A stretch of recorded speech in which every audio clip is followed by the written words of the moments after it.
The beeping of the heart monitor pulls me from darkness. My eyelids feel like they've been glued shut, but I force them open to find my mother and sister Bree hovering over my hospital bed.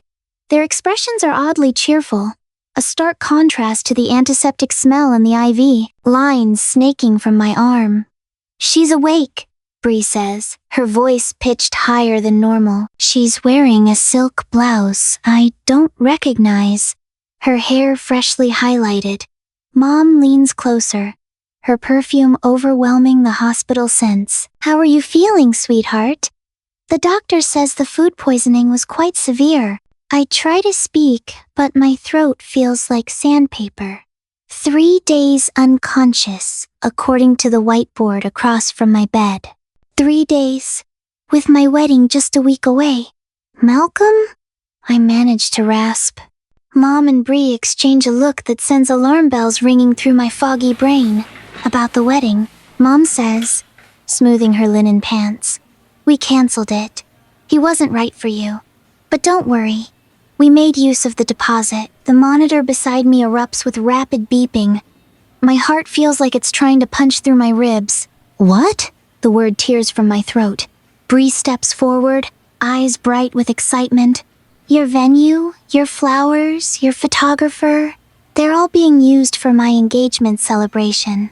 Instead," the monitor shrieks louder. A nurse rushes in, her concerned face swimming in my vision as she checks my vitals. "You need to calm down," she tells me, then glances at my family. "Perhaps this isn't the best time for upsetting news." Mom waves her off. "Family business. She needs to know."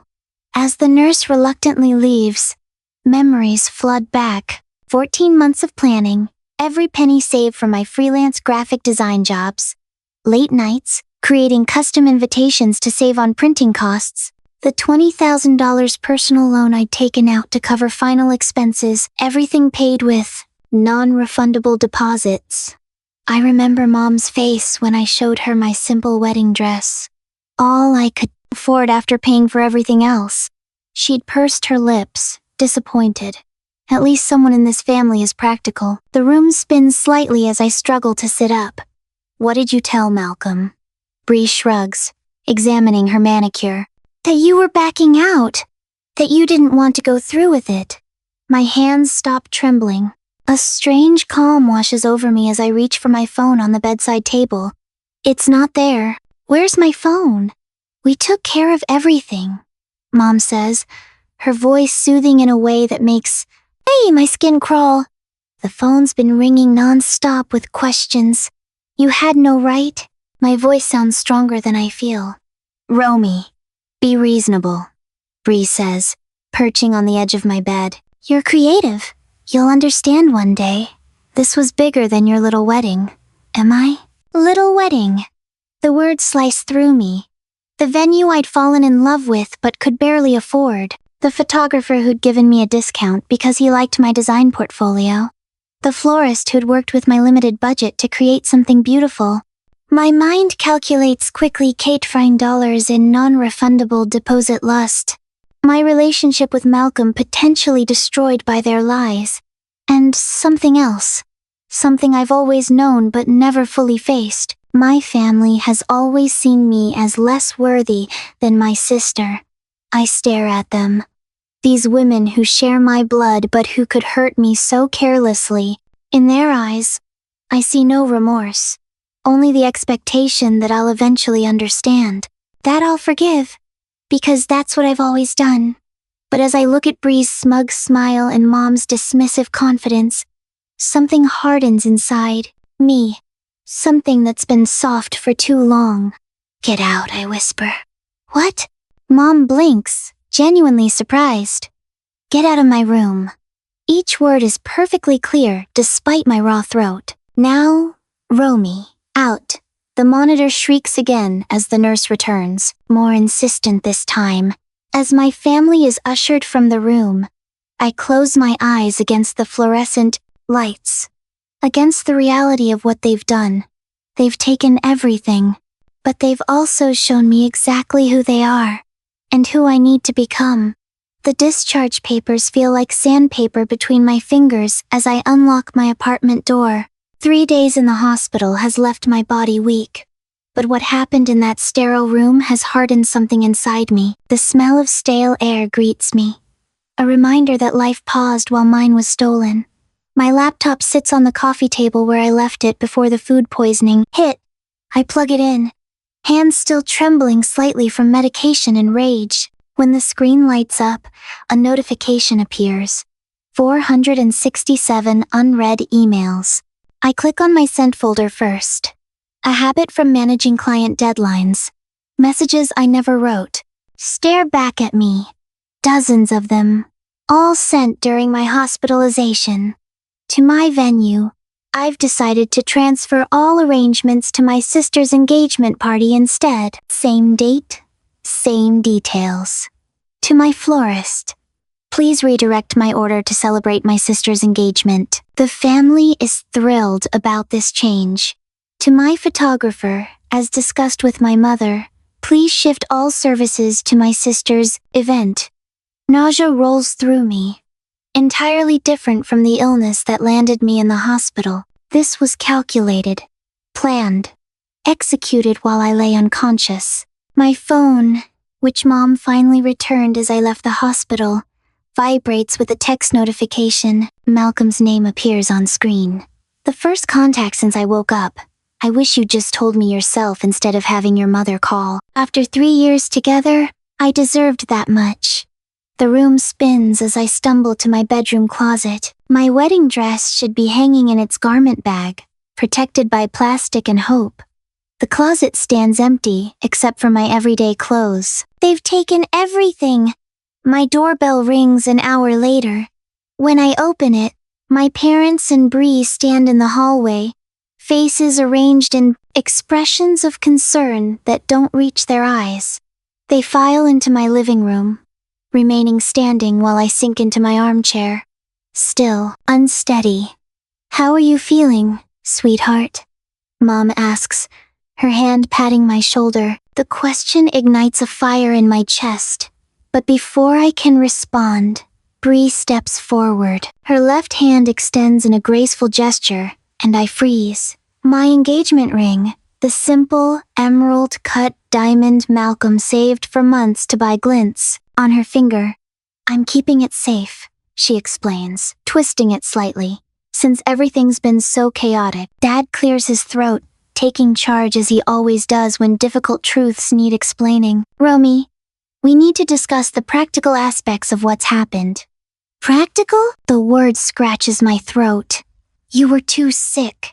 The deposits would have been lost completely, he continues. Bree's future father-in-law is a prominent developer. This connection benefits the entire family. How did you access my email? My accounts? My voice sounds stronger than I feel. Mom looks away. We used your emergency information at the hospital. The doctors needed someone to make decisions, and we're family. I showed Malcolm some photos, Bree adds casually. You and Dan at Christy's birthday last year. You looked close. I just suggested maybe you were having doubts. The betrayal cuts deeper with each casual admission. They're not even hiding what they've done. The Carson name means something now that Bree's marrying into the Whitaker family, Dad says, straightening his shoulders.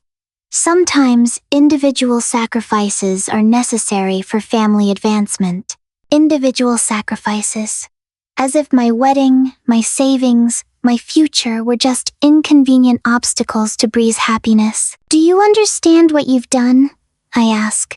The calculator app open on my phone. $80,000 in non-refundable deposits. Gone. Plus the $20,000 loan I'm still responsible for. Mom waves this away. You're always so good with money. You'll figure it out. Bree also helped with your clients, Dad adds, as if offering good news. She explained you were having a breakdown and couldn't meet deadlines. The room tilts again. My freelance business built over years of late nights and careful networking undermined with a few concerned calls. Malcolm has blocked my number. I say voice hollow. I've tried calling 17 times. This tantrum isn't helping anyone. Dad says, his tone hardening. Legal action would destroy the family and embarrass everyone. Is that what you want? Mom moves to sit beside me, her perfume clouding my senses. After all we've done for you, this is how you repay us? My phone rings, saving me from responding. The wedding videographer's name flashes on screen. I answer, turning away from my family's watchful eyes. Romy? It's Terry. Listen, I'm really confused about this engagement party rebrand. The venue staff mentioned it was originally a wedding, and when I asked whose, they said yours. What's going on? His concern, this stranger's genuine confusion, feels like the first honest interaction I've had since waking up in the hospital. After explaining briefly, I hang up, finding my family still waiting, expressions unchanged. As I stare at them, I wonder if I should simply accept this loss as family, helping family as they claimed, or if I should fight for what was rightfully mine. Standing up for myself might cost me my family entirely. What would you do when the people who should protect you become the ones who hurt you most? When the day of what was supposed to be my wedding rehearsal comes, notification chimes on my phone. Another Instagram tag from Bree. I shouldn't look, but my finger betrays me, tapping before my brain can intervene. The image fills my screen. Bree and James, champagne flutes raised in a toast, standing in the exact spot where Malcolm and I were supposed to exchange vows. The warm sunset lighting catches the vintage chandelier I'd specifically requested for the space. When you know it's meant to be. Perfect timing. Engaged. Forever after, reads the caption. My phone buzzes again. Then again. And again. Messages from mutual friends pour in. So generous of you to give your sister your wedding plans. Why didn't you tell me you were having second thoughts? I can't believe you just stepped aside like that. I silence my phone and set it face down on the kitchen counter. The apartment feels too small suddenly. The walls pressing in. A familiar knot forms in my throat as I realize my mother's version of events is spreading faster than I can counter it. The day after, the landline rings, the one I keep for emergency client calls. My mother's voice fills the answering machine, her tone artificially bright for any potential listeners. Romy, sweetheart. I'm just checking in. Everyone keeps telling me how touched they are by your generosity. Such a beautiful thing. Stepping aside when you realized you weren't ready for marriage so your sister could have her moment. Call me back when you can. I grab the phone receiver and slam it back into its cradle, cutting her off, mid-sentence. 3 days later, an envelope arrives with my building's mail. The familiar weight and texture of premium cardstock, my cardstock, from my design portfolio, tells me what's inside before I even open it. The invitation to Bree's engagement celebration uses my exact wedding design, right down to the custom monogram I'd created, now repurposed with Bree and James's initials. The loan statement arrives the same day, $20,000, plus interest, still due, regardless of whether I walk down the aisle or I'm not. I spread my financial documents across the kitchen table that night, calculator in hand, running numbers until the digits blur before my exhausted eyes. Every scenario ends the same way. Financial ruin unless I can recover what they've taken. Sleep becomes a luxury I can't afford. Client deadlines missed during my hospital stay pile up. I heard you were having a breakdown. One client says cautiously when I call to apologize for the delay. Your sister reached out to let us know. I hang up and immediately draft a professional email, explaining the actual situation. Severe food poisoning, hospitalization. While avoiding any mention of family theft, the careful wording takes hours. My finger hovering over send as I weigh professional transparency against airing family trauma. Late Thursday night, I discover they've accessed my design portfolio. Private concepts I'd been developing for months now appear in posts from Bree's future mother-in-law, who praises her future daughter-in-law's creative eye. The Whitaker family's social media accounts showcase napkin designs and table settings identical to ones in my private folders. I start keeping notes, times, Dates, screenshots, emails. I create a timeline labeled wedding, theft, and document everything chronologically. The act of recording feels like the first real step toward reclaiming what's mine, transforming emotional wounds into evidence. The call from Flora's Florals comes unexpectedly on a Tuesday afternoon. Romy? It's Cynthia from the flower shop. Something strange is happening with your wedding arrangements. I brace myself for another cancellation notice. I know. They're being used for my sister's engagement party now. A long pause. Your mother said you were too ill to manage the details. She never mentioned. She stops. I've worked with families for 30 years. This doesn't feel right. It isn't, I admit. My voice smaller than I intend. Listen, Cynthia's voice softens. I put aside some arrangements from flowers your sister rejected for her celebration. They're beautiful, just not what she wanted. If you'd like them, they're yours. No charge. When I arrive at the shop that afternoon, a cluster of blush peonies, ivory ranunculus, and blue thistle awaits me, flowers deemed not glamorous enough for Bree's vision. Sometimes beauty comes from what others discard, Cynthia says kindly, pressing the arrangement into my hands. The dinner invitation arrives from my mother 3 days later. Family healing, she calls it in her voicemail. Time to reconcile and support Bree's happiness. The Whitakers will be there, my first chance to meet the family. Bree is marrying. Too. I wear black, not mourning clothes, but a simple sheath dress that feels like armor. As I walk into my parents' dining room, James Whitaker rises when I enter.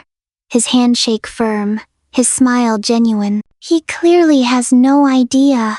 So glad you're feeling better, he says. Your parents told us about your illness. Terrible timing. Dinner proceeds with excruciating pleasantries. Mom describes Bree's engagement celebration plans, my wedding plans, while Dad beams proudly. I push food around my plate, waiting. Can't you just be happy for your sister? Mom finally asks during dessert, her voice honeyed with maternal concern. Why must you make everything about yourself? The table falls silent, all eyes turn to me. I'm not making this about me, I say, my voice steadier than my hands. You already did that when you stole my wedding. James's fork clatters against his plate. What do you mean, stole? Romy is still not well from her hospital stay. Mom interjects quickly, reaching for my arm. Perhaps we should step outside. I was hospitalized with food poisoning. I continue, looking directly at James. While I was unconscious, my family canceled my wedding, told my fiancé I didn't want to marry him, and transferred all my venues, vendors, and designs to Bree's engagement party. James turns to Bree, confusion evident in his furrowed brow. Is this true? My sister's face flushes crimson. For the first time since this nightmare began, I see a crack in her confidence. The next morning, I receive a call from the videographer, his voice cautious. Romy, I thought you should know. I accidentally left equipment recording during setup at your venue. I mean, the venue where your sister's having her celebration. Your mother and aunt were there early, discussing the situation. He pauses. I have the footage. They didn't know they were being recorded. My heart pounds as he continues.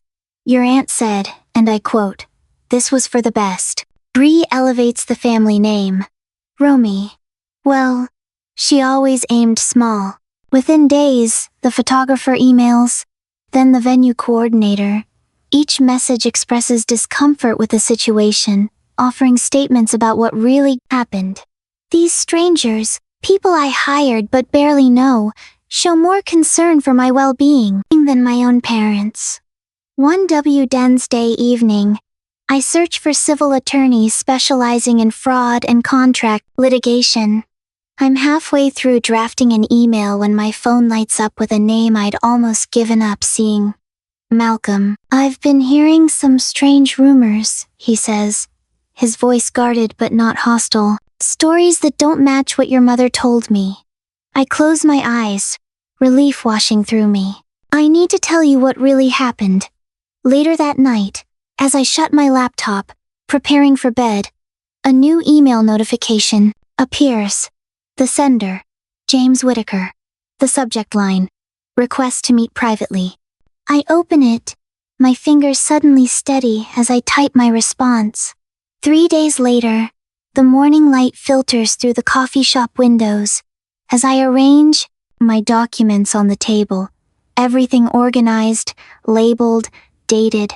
My hands are steady now, unlike the trembling mess they were in the hospital a week ago. James Whittaker sits across from me, his expression wary but attentive. He looks nothing like his fiancé, where Bree is all practiced, smiles and performative charm. James has the straightforward gaze of someone who values clarity. Thank you for meeting me, I say, voice calm despite the storm inside me. I slide the first folder toward him. This is the original venue contract, my signature, my deposit check, my name on every page. His eyes scan the document, brows drawing together. I push forward the loan paperwork next. $20,000. Still in my name. Still my responsibility. James looks up, confusion evident, but Bree said. I know what Bree said.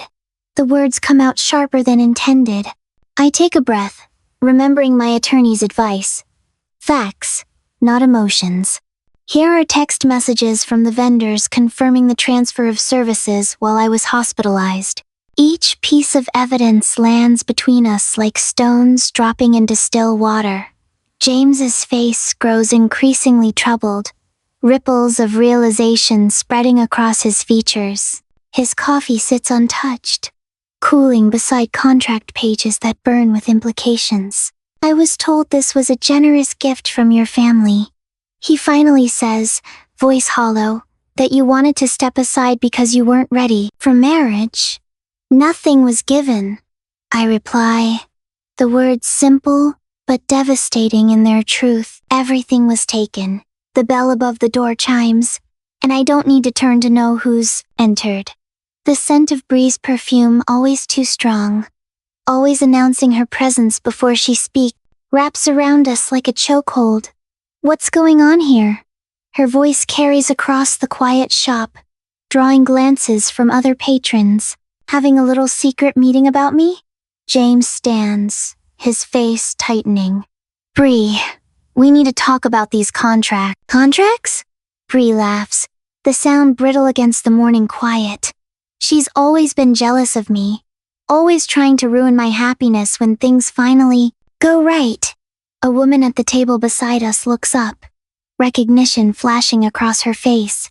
Excuse me, aren't you the patient from Memorial Hospital? Floor 3? My stomach tightens as I nod. I was your night nurse. She turns to James and Bree. I was so concerned when your family took her phone while she was unconscious. The way they accessed her accounts, I almost reported it, but they insisted they had permission. The color drains from Bree's face as James steps away from her, creating distance that speaks volumes. You did what? His voice drops to that dangerous quietness that only truly angry people manage. He pulls out his phone. I'm calling my parents. They need to hear this directly. Bree reaches for his arm. James, wait. He moves further away, speaking in low tones into his phone. Bree stands frozen, her carefully constructed narrative crumbling around her. As James ends his call, he turns to me. My parents would like to meet with you tomorrow evening, if possible. I nod, watching Bree's face contort with panic. As James's parents requested to meet, I wondered if I should pursue full legal action against my family, or accept the Whittakers' offer to mediate a resolution. Would justice require burning bridges entirely? Or was there a path that held my family accountable while preserving some relationship? That evening, my phone buzzes with messages of support. The videographer has sent the raw footage from the venue setup, capturing my mother's voice clearly. Romy would understand if she knew what was at stake here. The Whittakers can do so much for our family. His formal statement accompanies the file, I was misled about the nature of the event change and wished to provide evidence of the deception. Malcolm calls next. I met with your attorney today, he says, voice steadier than the last time we spoke. I told her everything your mother said to me, how they showed me old photos, all of you with David to convince me you were having doubts. My throat tightens. Thank you. I should have called you directly, instead of believing them. The vendors follow with a joint statement describing the manipulation. The claims that I was too ill to make decisions, the forged emails, the pressure applied when questions arose. My attorney's message is brief but powerful. With the evidence collected, we have strong cases for fraud, conversion, and defamation. The documentation is impeccable. Just before midnight, my father calls. His voice lacks its usual authority, replaced by something I've never heard before, uncertainty. What do you want to make this go away, Romy? He asks without preamble. I say nothing, letting his question hang in the silence. Several of your mother's friends have called her today. He continues. People are talking. I check Bree's Instagram, normally updated hourly with wedding planning details, to find it suddenly quiet. The last post, featuring my original venue, has accumulated comments questioning the event's origin. As I prepare for bed, an official email arrives from James. My family would like to invite you and your parents to our home tomorrow evening to discuss a resolution to the situation. The same message, same request. Again, I sat down my phone, staring at the wall where my wedding calendar once hung. For the first time since waking in that hospital bed, I feel something shift inside me. Not hope exactly, but something stronger. The scales of power have finally begun to tip.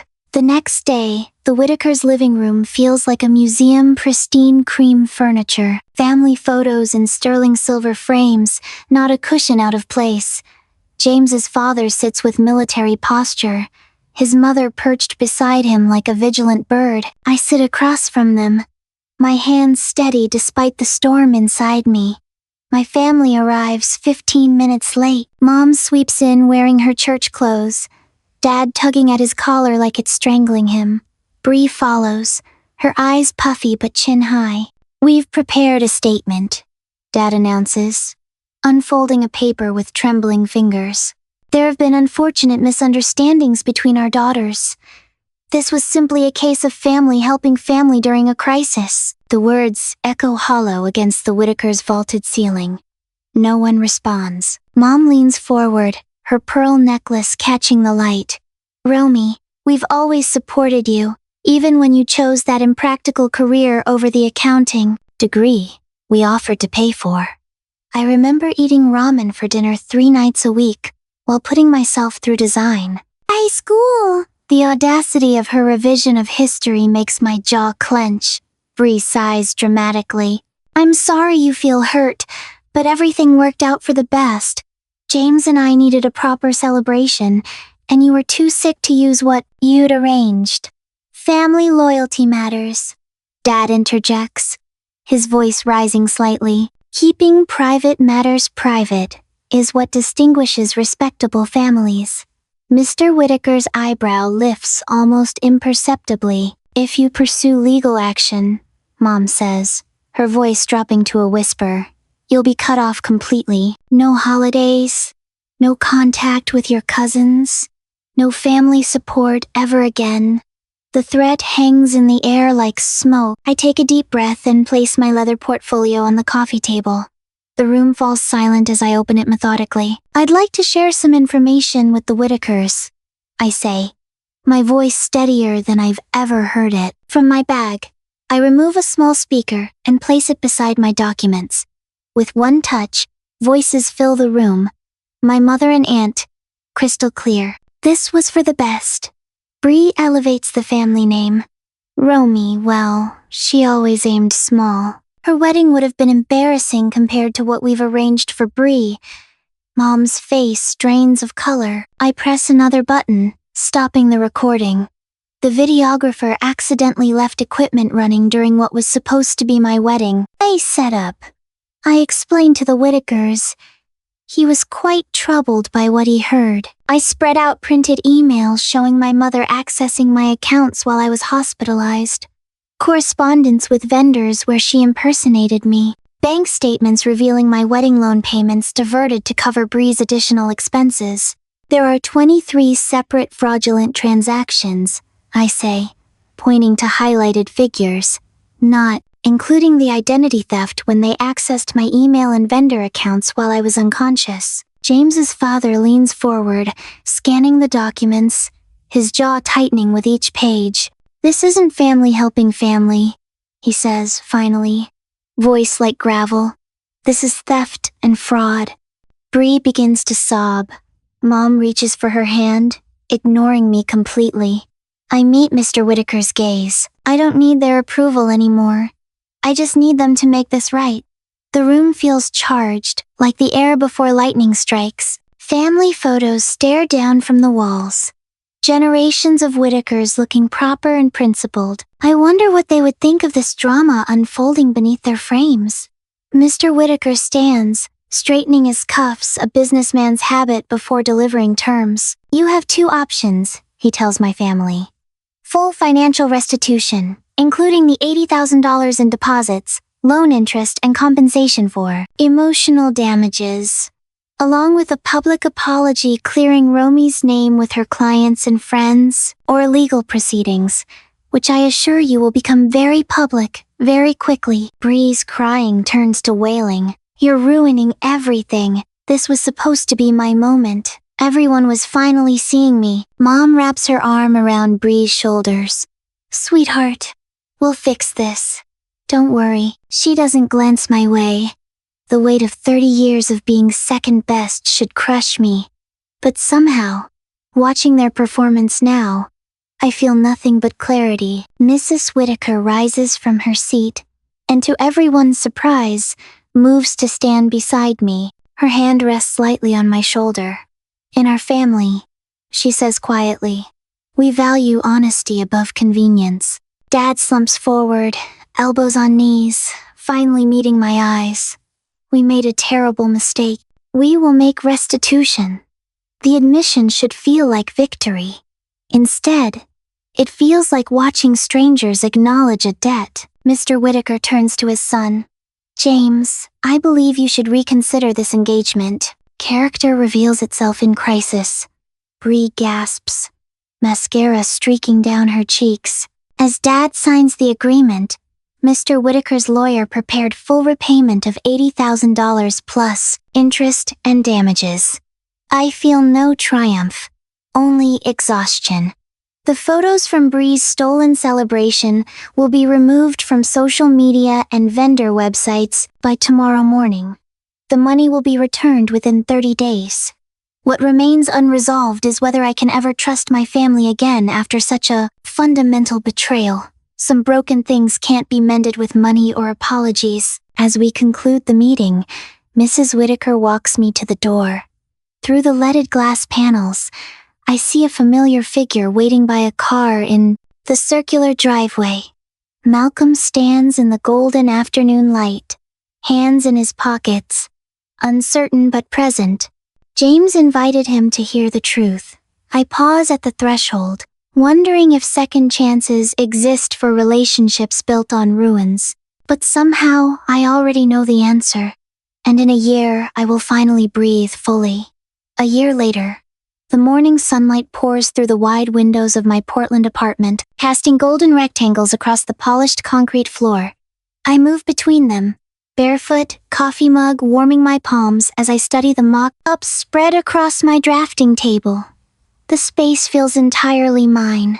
No compromises, no apologies. A notification chimes from my laptop. Another client booking for Second Bloom. My consultancy for women reclaiming milestone events, stolen by circumstances or, in some cases, people who should have protected them. The irony doesn't escape me. Mom and Bree never imagined their betrayal would become my business model. My gaze drifts to the framed testimonial on my wall. "You helped me rebuild what I thought was permanently broken." The words belong to Elaine, a widow whose in-laws canceled her husband's memorial service without consulting her. We recreated it, better than before. The mail slot clicks. Among the envelopes sits a heavy cream invitation with familiar handwriting. My cousin Rachel's wedding announcement. First family contact in months. I settle into my reading chair, fingers tracing the embossed edges. A year ago, I would have immediately RSVP'd yes, regardless of my own feelings. The old Romy prioritized family peace above personal boundaries. That woman no longer exists. Tucked inside the invitation is a handwritten note. I know what they did. Your presence would mean the world to me, but I understand if it's too much. I set the invitation on my coffee table, neither accepting nor declining. I'll decide based on what I want, not what obligation dictates. The choice itself feels like victory. The doorbell rings at 7. I open to familiar faces bearing covered dishes and wine bottles. Tonight marks the anniversary of what would have been my wedding day. Instead of mourning, we're celebrating. The garden's ready, calls Lisa, the florist who first noticed something wrong when Mom tried changing my arrangements. She's arranged fairy lights along my small balcony garden, transforming it into something magical. Tom, the videographer whose accidental recording proved my family's deliberate deception, adjusts a portable speaker. Beside him, Eric the photographer arranges platters on my outdoor table. These vendors became friends when they refused to participate in my family's scheme.